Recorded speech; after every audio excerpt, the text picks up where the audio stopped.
আলম ভাই, হ্যাঁ কিছু কইবা? আপনি গোসল করতে আসছেন না? না না, তুমি গোসল করো, আমি যাই।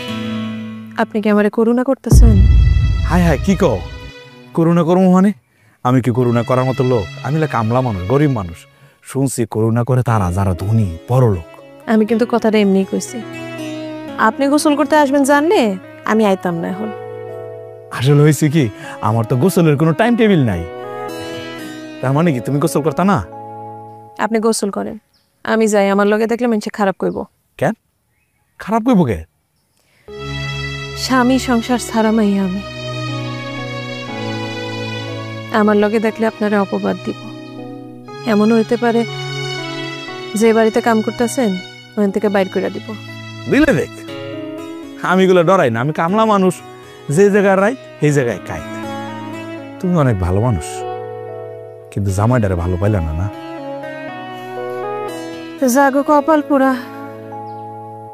হ্যাঁ গো, স্বামীরা এমনই হয়। ভালো স্বামী তো কপালে জুটবো না। আর স্বামীর স্বভাব খারাপ এটা যদি আগে জানতাম তাহলে কি আর বিয়া করতাম? তারপরও কাকা দেখে শুনে তোমার বিয়েটা দেওয়ার দরকার ছিল। তোমার জীবনটা খালি খালি নষ্ট হয়ে গেল। কিছু করার নেই, জাগো কপাল পুরা, তাগুলোকে এমনই হয়। আপনি গোসল করেন, আমি যাই।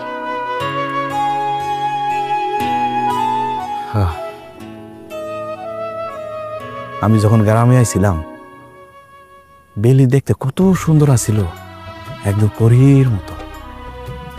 হাসতো, খেলতো, কি যে ভাল লাগতো, কিছু কইতে পারতাম না। আমি তো কামলা মানুষ।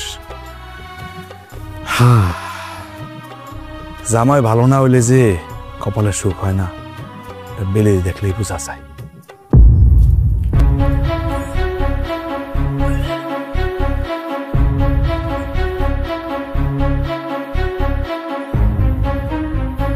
কিরে, তোর কি হইছে? তুই এরকম বমি করতেছিস কেন? জানি না। জানি না মানে? সত্যি করে কত ঘটনা কি? হ্যাঁ, তোর কি আবার পেটে বাচ্চা বুঝছে না তো?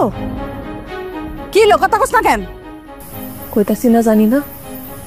কি মুশকিলে পড়লাম। হ্যাঁ, মাইয়া তো দেখা যায় মুখ খুলে কিছুই কইতাছে না। হায় হায় হায়, তোর পেটে তো মনে হয় সত্যি সত্যি বাচ্চা হইছে। বাচ্চাই যখন নিবি তাহলে আমার বাড়ির থেকে আয়া পড়লি কেন? হ্যাঁ, আরে ও বেলির বাপ, জলদি ঘরের থেকে বাইরে আসেন, আরে সর্বনাশ হয়ে গেল। কি হয়েছে? হ্যাঁ, বিলিয়ানি কি করে তোর আজকে? তোমার মাইয়া গোপনে বয়ে বয়ে এখানে বমি করতেছিল। ও কি? এই তোর মা যা করছে তাকে সত্যি? এই সত্যি করে সত্যি গোপন করিস না। তোর মা সত্যি কথা কইতেছে? এই তোর পেটে কি বাচ্চুর বাচ্চা? সত্যি করে ক, সত্যি করে কইতেছি। তুই তাই হয়ে থাকে তাইলে কইলাম তোর জীবন শেষ। তুই কেন সমাজে মুখ দেখাইতে পারবি না? তুই তো বিপদ থেকে নিয়ে আইলি। আর তুই তুই মাই হবি, তোর আমার সাথে আসলি কেন? বাচ্চা সহ যদি আমার মাইরা ফেলতো এইটাই ভালো আসছিল। আমি তো জানতাম তুই একা নগরে ভেজাল বাধাই নিয়েছ। আব্বা, তোমরা যেমন মনে করতেছো এমন কিছু না। আমার শরীরটা একটু দুর্বল হয়ে গেছে, এই লেগে বমি করতেছি।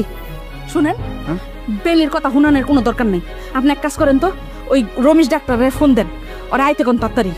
কপালে যার কত কি আছে তা আল্লাহই জানে। এই চল, ওঠ, ঘরে ল, আয়।